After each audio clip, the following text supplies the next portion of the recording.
I gotta be honest with you guys, I have not been looking forward to this video at all. And it's not just because I'm hungover, which I am. It's because the Lakers and the Clippers both stunk up the joints. And the only reason I'm okay with doing an obituary on both the lousiness of the Lakers and the horrifying badness of the Clippers is because Clipper fans are under the false impression that they're so much better off than the Lakers. No, you're not. We're going to break down why both teams stink. Good morning. This is your daily dose of sports and snark for the greatest sports city in the world. This is Faithful Angelenos. It is a glorious Easter Sunday. Good morning. Happy Easter to you. He is risen. If your church is more along the lines of saying it's Resurrection Day, happy Resurrection Day. And if you're just a dude waiting for 420, I totally get it. Feel free to run into my wife. She'll tell you where the best edibles are. I get it. Now, we did add a couple of subscribers yesterday. Very thankful for that. If you like the content we've been putting out for the last month and a half, then by all means, clickety-clack the like button. Clickety-clack the subscribe button. There's a notifications bell. Hit that. We try to put out a new video between 9 and 10 a.m. every single day. Sharing is caring. Let people know we exist, and by all means, comment. I am not God. I am not perfect. So before we start breaking down which team actually has the better chance of rebuilding on the fly, and you'd be surprised by my answer, we're going to go through the scoreboard and the news and notes. You know, a few days ago, about a week, ESPN wrote this story, what we learned from the first week of Major League Baseball. The Dodgers have questions. Yeah, and the Dodgers haven't lost since. Good going, ESPN. Dodgers last night, 5-2 victors over Cincinnati. They'll also play the Reds today at 1. The Kings, they boosted their playoff hopes by beating Columbus last night 2-1. And the Galaxy ran a few laps around Chicago. Nobody scored, and I fell asleep. Actually, there is a rapid recap of the Galaxy scoreless draw with Chicago Fire. It's not all that bad. The Galaxy actually benefit from last night. Take a look at that tape. You tell me what you think. In addition to the Dodger game today, Sporting Kansas City will play on LAFC at 1 p.m. Now, note for LAFC, if you watched El Tráfico, you might recall Brian Rodriguez pulled up lame a few minutes into the game. He is not playing today. He pulled a hamstring. He's out. What else can I tell you? Oh, hey, the Sparks open training camp today. Okay. So, in the news game, I'm a former sports writer. In the news game, when a team finishes the year without the championship, they write a season recap. And we call it the obituary because they died. They didn't get what they wanted. They're dead. Here's the obit. And the reason that I haven't been so hyped to write the Lakers obit is because it wasn't that they lost or didn't win the title. It's just that they weren't any fun. It was just nasty.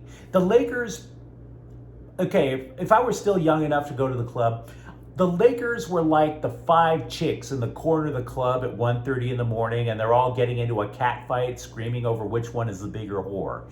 That's what the Lakers season was to me. Completely uninteresting. You're not getting lucky. It's not fun. But the Clippers, well, I could recap the Clippers season for you in probably less than 5 seconds. Ready? Start the clock. Hey, is Kawhi on the court? No? They're done. Next. That was the Clippers season, guys. But then it came to mind how many people are under this false impression that the Clippers are still going to be a bunch of world beaters next year. We don't know that. We don't. We also don't know if the Lakers are going to be permanently at the bottom of this dumpster fire. Okay? And we're going to break it down by going to the whiteboard of cognitive understanding. So let's break these topics down one at a time and figure out which one is better off, the Lakers or the Clippers. The first thing we have to acknowledge, both rosters were built with a championship or bust mentality. We have to admit that. And in that case, the Lakers are ahead of the Clippers. They did, in fact, get one ring. But let's go to the here and now and go through them one at a time. Which team has delicate superstars? And by delicate, I mean injury prone, won't play. Well, I admit it. Anthony Davis gets hurt a lot. But Kawhi Leonard didn't play all year. More to the point, Kawhi Leonard wouldn't play even when he was healthy if he didn't feel like it. Load management, remember that? He's the guy who created that phrase. And I'm not going to call Paul George delicate. I think that'd be unfair, but he only played 31 games this year. And yeah, LeBron got hurt a lot. So both teams have delicate superstars. You'd be ignoring the past to try to state otherwise. Lack of draft capital to improve their chances. Neither one has a lottery pick, even though both of them missed the playoffs. They would be lottery teams. They both traded them away.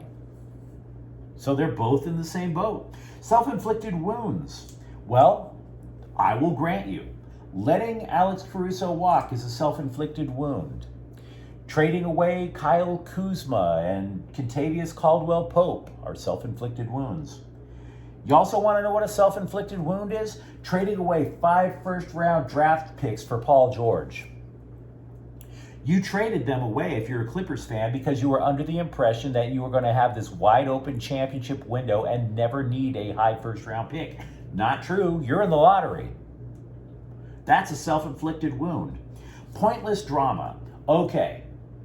No doubt about it. The Lakers are always in pointless drama. Totally grant you that. The last time I could remember the Clippers being involved in pointless drama was when they had an unapologetically racist slumlord for an owner. I get it. Lakers, way too much pointless drama. I grant that. Coaching, which is more stable. Oh, no doubt about it. The Clippers are far more stable. I get it. So the Lakers are worse off. Lakers don't even have a coach. And I don't think it was Frank Vogel's fault. Meanwhile, Tyronn Lue, they like him. A lot of people like him. The Lakers liked him. The Lakers wanted him. He went to the Clippers. So no, coaching, yeah, the Lakers are worse off.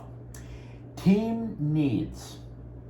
Well, in terms of positions, you could say the Lakers need more. A couple of guards, a small forward, yeah.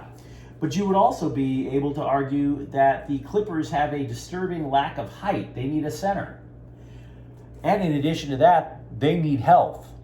And that is a great unknown. Can they be healthy? I don't think they can.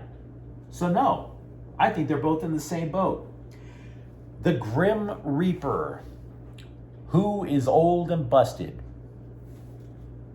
Okay, LeBron. Oh, by the way, did you know that both Kawhi Leonard and Paul George are now in their 30s? Yeah. Out of all the so-called superstars, the only one who's still in his 20s is Anthony Davis. So, no. I think they're both in the same boat. I really do. Player who thinks he's also a GM. I get it. LeBron thinks he's a GM. That's obvious. He's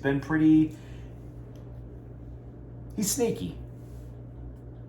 Not clever sneaky either. He is a backstabber. I'll acknowledge that. I think he is. But don't tell me for a moment that Kawhi Leonard wasn't the one who engineered that disastrous Paul George trade. So that's a player who thinks he's a GM. We'd be foolish to say otherwise. We're looking the other way. Kawhi Leonard thinks he's a GM. But that brings us to tradable assets. Because as you can see, if you go down the list, yeah, you give the Clippers the edge in coaching. Yeah, you give the Clippers the edge in the sense that they're not overloaded with drama. But you can live with drama if you win. So now the Lakers have to hope they get a decent coach. But having said that, tradable assets. The only tradable asset that I see the Clippers having is a bird rights contract for Robert Covington. However, the Lakers do have tradable assets. They have Talen Horton-Tucker, whom I'm not going to lie and say he's going to get you a superstar, but he might be able to get you somebody you can use. Even more importantly, Russell Westbrook. Not Russell Westbrook the player, Russell Westbrook, the expiring contract. You see, expiring contracts in the NBA have value because once a contract comes off the books, you now have more space under the salary cap, and Russell Westbrook makes $47 million. He's not going to ask to be cut from that contract. He wants that money because he's not going to get it from anywhere else. But if he takes that contract, he is now an asset for the Lakers to trade because all these other teams are going to want to be $47 million under the salary cap. Absolutely. So there's a handful of teams that would trade for that. Houston would. They would trade him for John Wall. If the Lakers want to go with that 3 superstar route one more time, they can try trading for John Wall. He's a shooting guard, point guard, I should say. That theoretically would solve a problem. Would it open up the championship window, though? I'm not sure. Now, there are other teams out there that theoretically could. CBS Sports mentioned the New York Knicks, and they started putting packages together, but most of them included former Laker forward Julius Randle, so that is a hard pass. I don't even think the Lakers would be that foolish. Theoretically, you could trade that expiring contract to Charlotte, Gordon Hayward, and some other players. Problem would be that Hayward's a small forward, just like LeBron James, but is it really a problem? Hayward doesn't want to control the basketball. He'd be happy being a small forward. LeBron James wants the offense to run through him. There you are. Another possibility, the Indiana Pacers. Russell Westbrook, his expiring contract, and something else for point guard Malcolm Brogdon and his 19 points a game, and shooting guard Buddy Hield. The Lakers wanted Buddy Hield before. They didn't get him because LBJ wanted Westbrook instead. So they could theoretically rectify that error. Why would Indiana do that in addition to the expiring contract? Glad you asked. Indiana actually has 2 other guards that they like better than Buddy Hield and Malcolm Brogdon. They are a guard-heavy team. So you bring in Westbrook, you have the contract expiry if you're Indiana, now you're $47 million under the cap, and you can go out and theoretically get yourself some height. So no, when it comes to tradable assets, the Clippers are in deep doo-doo and the Lakers are not. So in sum, while I would not want to be either team, the Lakers have, in my opinion, if they play their cards right, a solution to their woes. While the Clippers are at the whim of whether or not Kawhi Leonard wants to play. Tough call, don't you think? All of a sudden, the Clippers' future isn't so bright and shiny, is it? If you enjoyed today's episode, and by the way, I'm not trying to clown the Clipper fans. I'm just saying be reasonable with your hope, because the Lakers now have to be reasonable with their hopes, right? If you enjoyed today's episode, thank you for watching. By all means, like and subscribe to the channel. We are trying to build something. I'm James. Faithful Angelenos is a Quien Corta El Queso production. We'll see you tomorrow.